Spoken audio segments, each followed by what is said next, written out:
고린도전서 10장 1절에서 13절까지의 말씀 저 여러분께서 합독하시겠습니다. 형제들아, 나는 너희가 알지 못하기를 원하지 아니하노니 우리 조상들이 다 구름 아래에 있고 바다 가운데로 지나며 모세에게 속하여 다 구름과 바다에서 세례를 받고 다 같은 신령한 음식을 먹으며 다 같은 신령한 음료를 마셨으니 이는 그들을 따르는 신령한 반석으로부터 마셨음에 그 반석은 곧 그리스도시라. 그러나 그들의 다수를 하나님이 기뻐하지 아니하셨으므로 그들이 광야에서 멸망을 받았느니라. 이러한 일은 우리의 본보기가 되어 우리로 하여금 그들이 악을 즐겨한 것 같이 즐겨하는 자가 되지 않게 하려 함이니, 그들 가운데 어떤 사람들과 같이 너희는 우상 숭배하는 자가 되지 말라.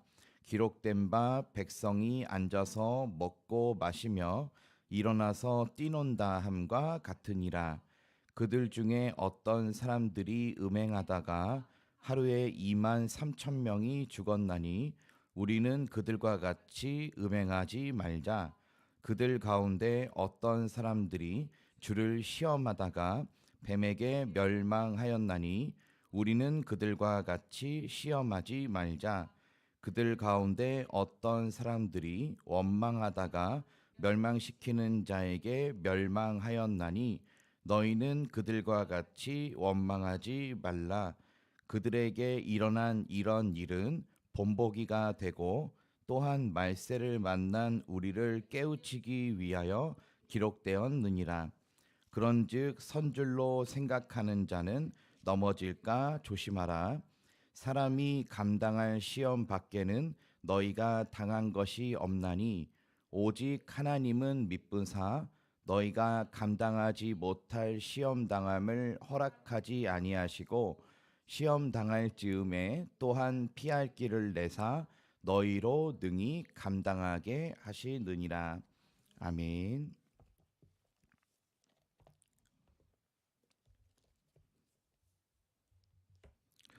네, 고린도전서 10장의 말씀. 어제 저희가 출애굽기의 말씀을 목사님 말씀 통해 살펴보았는데요. 그 부분과 연관지어서 또 오늘 말씀이 이제 시작되고 있습니다. 이 말씀을 보시면은 이 바울이 이 고린도 교회의 구원에 대해서 우리가 아주 조심해야 된다. 끝까지 구원받아야 된다. 그런 이야기를 오늘 하고 있습니다. 저희 1절 말씀 읽어보실까요? 형제들아, 나는 너희가 알지 못하기를 원하지 아니하노니 우리 조상들이 다 구름 아래에 있고 바다 가운데로 지나며. 아멘. 출애굽한 이스라엘의 모습이 상상이 되시죠? 출애굽한 이스라엘이 그냥 혼자 자기네들의 힘으로 탈출할 수 있었던 거 아닙니다. 적군이 얼마나 많았습니까? 그리고 위협적인 요소가 얼마나 많았습니까? 그러나 그 모든 일을 다 지켜주신 분이 하나님이시죠. 보호해 주시고 그 민족을 이끌어 오신 분이 하나님이십니다. 그래서 보면은 구름 아래에 있었다라고 하는 것은 이제 이 불기둥과 구름 기둥, 이게 뭐죠? 하나님이 이 실체적인 이제 구름과 불로서 낮에는 그늘이 되어 주시고 밤에는 따뜻하게 불이 되어 주시는 그런 구름 아래에 너희가 살았다. 이렇게 얘기하고 있는 것입니다. 자, 이런 일은 무엇을 의미하느냐? 2절 말씀 읽어보시겠습니다. 모세에게 속하여 다 구름과 바다에서 세례를 받고. 아멘. 자, 그렇게 보호하심을 받고 인도하심을 받은 일이 무엇이냐? 한마디로 세례를 받은 사건이었다.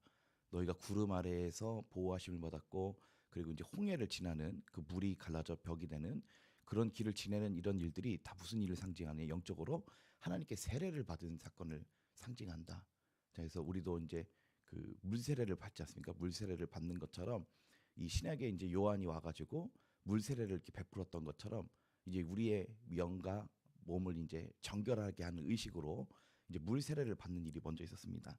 자, 그래서 예수님도 먼저 오셔서 성령의 세례를 받기 전에 무슨 세례를 먼저 받으십니까? 물세례를 먼저 받으시죠. 자, 그래서 주님이 세례 요한에게 나와서 나에게 세례를 베풀어라, 물 세례를 줘라라는 요구를 하게 됩니다. 그래서 요한이 아니 내가 당신에게 세례를 받아야 될 것인데 내가 어찌 당신이 내게 세례를 달라 하나이까 이런 질문을 하지요. 근데 이와 같이 하여 하나님의 일을 이루자 이렇게 예수님 이런 말씀하시면서 먼저 물 세례를 먼저 받습니다. 왜 그러면 예수님은 이 구약의 말씀처럼 먼저는 물 세례를 받는 거고 그 다음에 불과 성령의 세례를 받아야 된다. 그런 의미에서 먼저 요한이 더 커서 그런 요구를 하신 게 아니라 순서가 있기 때문에 구약에서도 보면은 이스라엘 백성들이 먼저 이 홍해를 지났던 이런 물 세례의 사건을 받았기 때문에 예수님도 먼저 물 세례를 달라고 얘기합니다. 그 다음에 어떻게 하십니까? 하나님께서 바로 위에서 성령의 세례를 이렇게 내려주시게 되는 것이죠. 자, 그래서 보면은 이 구약에 출애굽한 이스라엘 사람들이 구름 아래에 있었던 것 그리고 홍해를 지난 이런 일들은 세례를 받은 사건이다라고 얘기합니다. 저 이어 3절 말씀 읽어보시겠습니다. 다 같은 신령한 음식을 먹으며 아멘. 이 출애굽한 이스라엘 백성들이 식사를 무엇을 했냐라고 하면은 만나로 그 식사를 했습니다. 가시 같고 꿀 섞은 과자 같은 그 만나로 식사를 대용했는데요. 자, 그런데 이 음식 또한 의미가 있습니다. 요한복음 6장에 보면은 예수님께서 나는 생명의 떡이다라고 하면서 너희 조상들은 광야에서 만나를 먹었어도 다 죽었거니와 이는 하늘에서 내려온 살아있는 떡이니 사람이 이 떡을 먹으면 영생하리라 하면서 자신이 진짜로 세상에 생명을 주러 온 사람을 살리게 하는 생명의 떡이다라는 말씀을 하시죠. 자, 그러면서 이 구약의 이 만나 사건은 이 바로 이 하늘에서 오시는 그 신령한 떡의 그림자가 되는 사건. 자, 그래서 이 만나는 예수 그리스도의 이 예수 그리스도 자신을 의미하는 것입니다. 자, 그래서 그 이들이 다 같은 신령한 음식을 먹었다라고 얘기를 하고 있습니다. 그래서 이 만나는 그냥 이렇게 음식이 아니라 예수님의 그 몸을 상징하는 그 내가 바로 생명의 떡이다, 이 내 살이다 하신 것처럼 이 만나는 바로 하늘에서 내려오신 하나님이 주신 신령한 음식, 곧 그리스도의 몸을 이들이 먹었다라는 것입니다. 자, 그리고 이어서 4절 말씀 읽어보시겠습니다. 다 같은 신령한 음료를 마셨으니 이는 그들을 따르는 신령한 반석으로부터 마셨음에 그 반석은 곧 그리스도시라. 아멘. 또 이들은 신령한 음식을 먹은 것과 같이 신령한 음료를 마셨습니다. 그런데 이 음료는 어제 그 출애굽기 목사님 설교해 주신 것처럼 그 호렙산에 있는 반석에서 물을 치니까 거기서 물이 정말 많은 물이 쏟아져 나왔다라고 얘기해 말씀하셨죠. 자, 그런 것처럼 그 반석이 뭘 의미하냐 바로 그리스도다라고 말씀하셨습니다. 이 요한복음 4장에도 보면은 예수님께서 그 사마리아 여인을 만났을 때 말씀하셨죠. 이 물을 마시는 자마다 다시 목마르려거니와 내가 주는 물을 마시는 자는 영생하도록 솟아나는 샘물이 될 것이다. 자, 그래서 예수님이 주실 그 성령을 물에 비유를 하셨습니다. 자, 그런 것처럼 내가 주는 물을 마셔야 된다라고 한 것처럼 이 구약에 그 무리바 물 사건, 그 호렙산에 있던 반석을 치니 물이 나왔다라고 한 사건은 그것도 다시 사실은 예수님을 상징한다라는 것입니다. 자, 그래서 말씀을 좀 요약을 해보면 이 출애굽한 이스라엘 사람들도 역시 주님에게서 모든 그 은혜를 다 얻었다는 걸 살펴볼 수 있습니다. 하나님께서 그 모든 그 은혜를 다 얻었다는 걸 생각할 수 있습니다. 한마디로 이 출애굽한 이스라엘 사람들은 하나님께 인도하심을 받았고요. 그리고 보호하심을 받았고요. 그리고 하나님의 공급하심을 받았습니다. 다시 한번 얘기하자면 하나님의 인도하심, 어디로 갈지 모르는데 하나님이 다 인도해 주셨죠. 자, 그리고 보호해 주심, 적군이 쫓아올 때도 다 수장시키시고 아말렉이 칠 때도 하나님께 도와주시고 그런 보호하심. 자, 그리고 공급하심. 광야의 사막에 어디 마실 물과 먹을 게 어디에 있겠습니까? 그런데 시편 말씀과 같이 메마른 땅에서 지존자를 배반하였도다라고 말씀하신 것과 같이 광야에서 사막에서 마실 물이 있었고 먹을 떡이 있었다라는 것입니다. 자, 이것은 다 그리스도께서 그들에게 베풀어 주신 인도와 보호와 공급의 은혜였다라는 것입니다. 자, 그런데 바울이 지금 왜 이런 얘기를 할까요? 근데 이게 경고의 말씀입니다. 저희 5절 말씀 읽어보시겠습니다. 그러나 그들의 다수를 하나님이 기뻐하지 아니하셨으므로 그들이 광야에서 멸망을 받았느니라. 아멘. 참 무서운 말씀입니다. 저희 시편 95편 8절 말씀 잠깐 읽어보실까요? 시편 95편 8절 잠깐 찾아보겠습니다.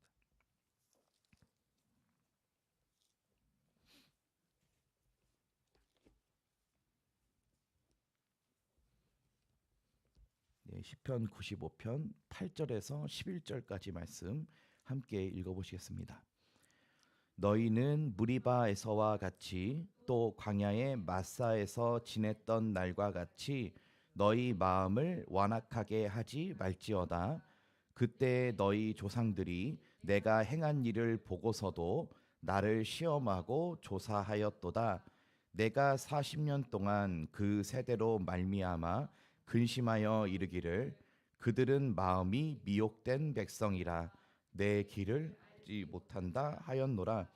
그러므로 내가 노하여 맹세하기를 그들은 내 안식에 들어오지 못하리라 하였도다. 아멘. 이 11절 말씀에 하나님이 이렇게 말씀하십니다. 노하여 맹세하시기를, 뭐죠? 화나셔서 맹약하시기를 그들은 내 안식에 들어오지 못한다. 이 뭐죠? 구원받았다는 걸까요? 아니, 구원받지 못했다라는 걸 얘기하는 겁니다. 자, 다시 본문으로 돌아와서요. 바울은 이 본문 5절에 이렇게 얘기합니다.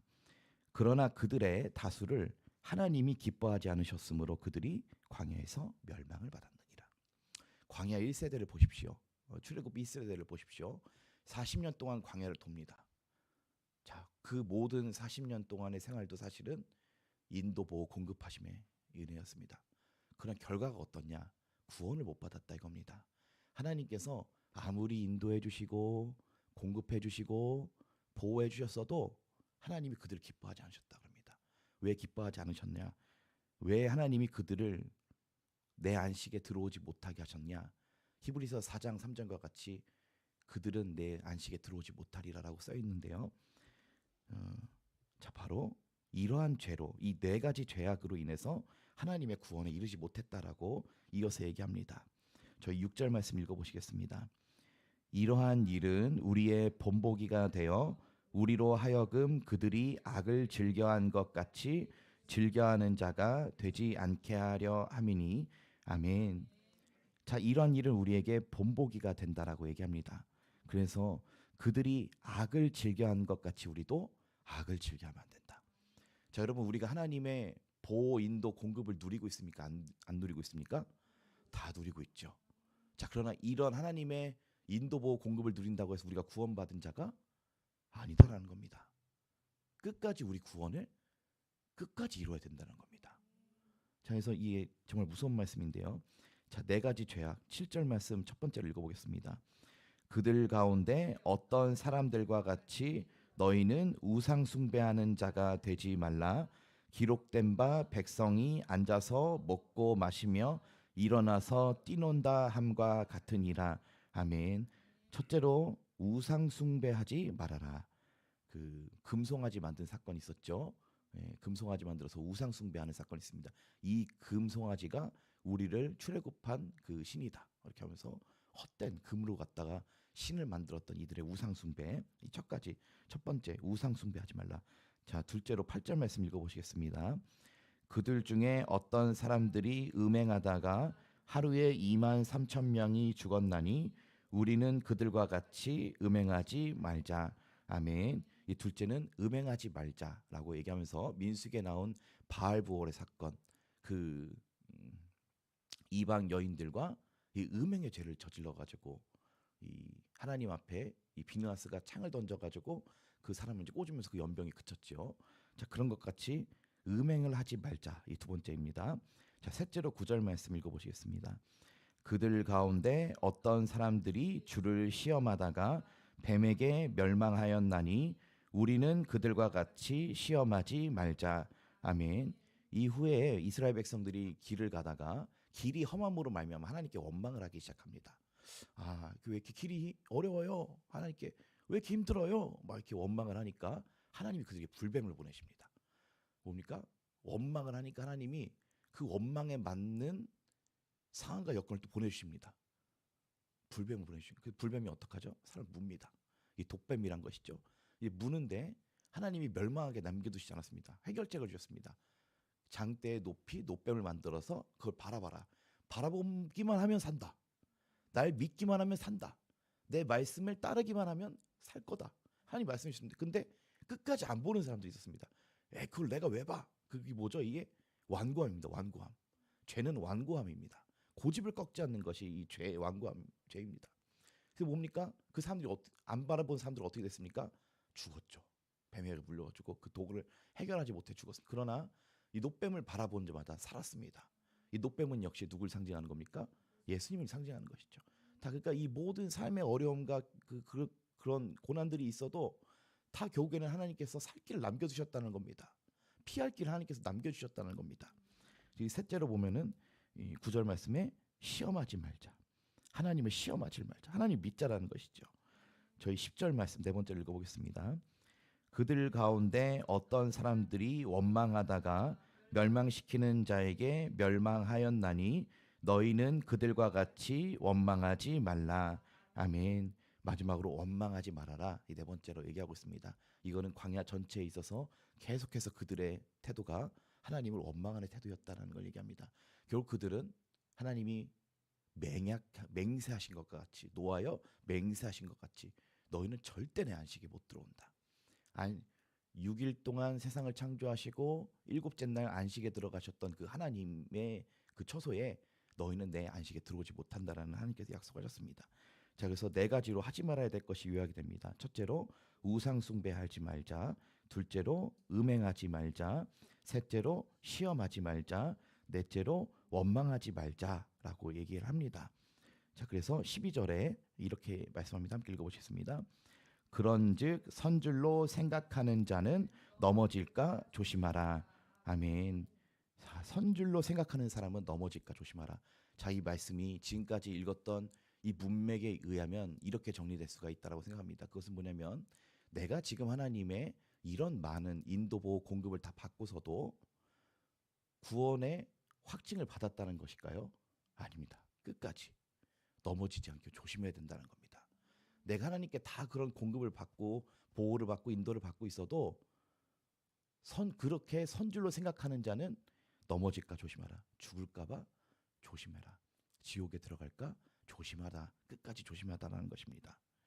우상 숭배하지 말고 음행하지 말고 시험하지 말고 원망하지 말아라. 이들이 하나님의 그런 다 공급하심 받았어도 이런 네 가지의 죄악들을 하나님 앞에 저질렀기 때문에 결국에 넘어졌다는 것입니다. 죽었다는 것이지요.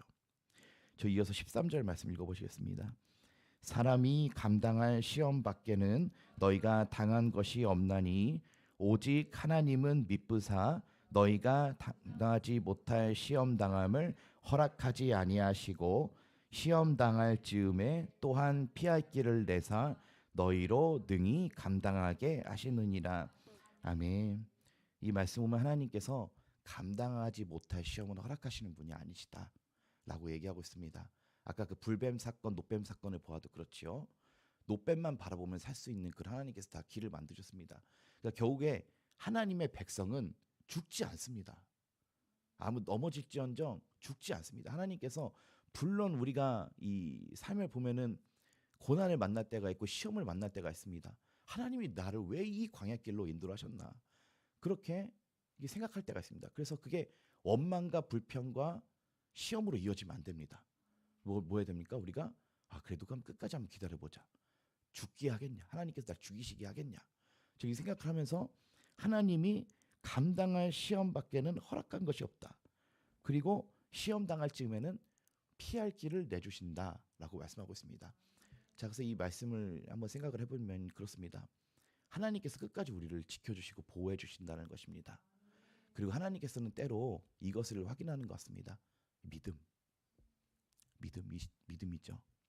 불뱀을 만났더라도 끝까지 노뱀을 바라볼 수 있는가?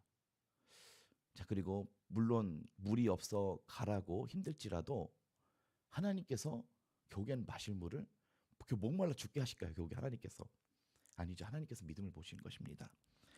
자, 그래서 저 두 가지로 이렇게 결론 맺고 싶습니다. 첫째로 하나님은 진짜로 감당할 만한 시험을 주시고 또한 피할 길을 주신다고 하는 것. 그리고 우리 입장에서 이 시험을 대할 때 태도가 어때야 되냐면요. 때로는 우리가 이 시험을 감당할 수 없다라고 생각을 할 때가 있습니다. 그때는 내가 믿음으로 감당해야 될 일이 또한 있다는 것입니다. 아, 나는 하나님, 제가 이 일을 감당을 못하겠어요. 하나님이 계시다면 나한테 어떻게 이런 시험을 주시죠? 네, 물론 그 시험은 모든 사람들이 다 감당할 수 없는 것이라고 느껴질 수가 있습니다. 그러나 그리스도인들은, 하나님의 백성은 믿음이라는 무기가 있습니다. 아, 하나님이 나를 인도해 주시고 보호해 주시고 공급해 주시고 그리고 나의 구원자이시지. 하나님이 날 구원하시는 분이시지. 아, 그래 끝까지 하나님이 날 구원하시지. 이런 믿음을 갖고 또한 우리가 감당해야 될 시험이 있다는 것입니다.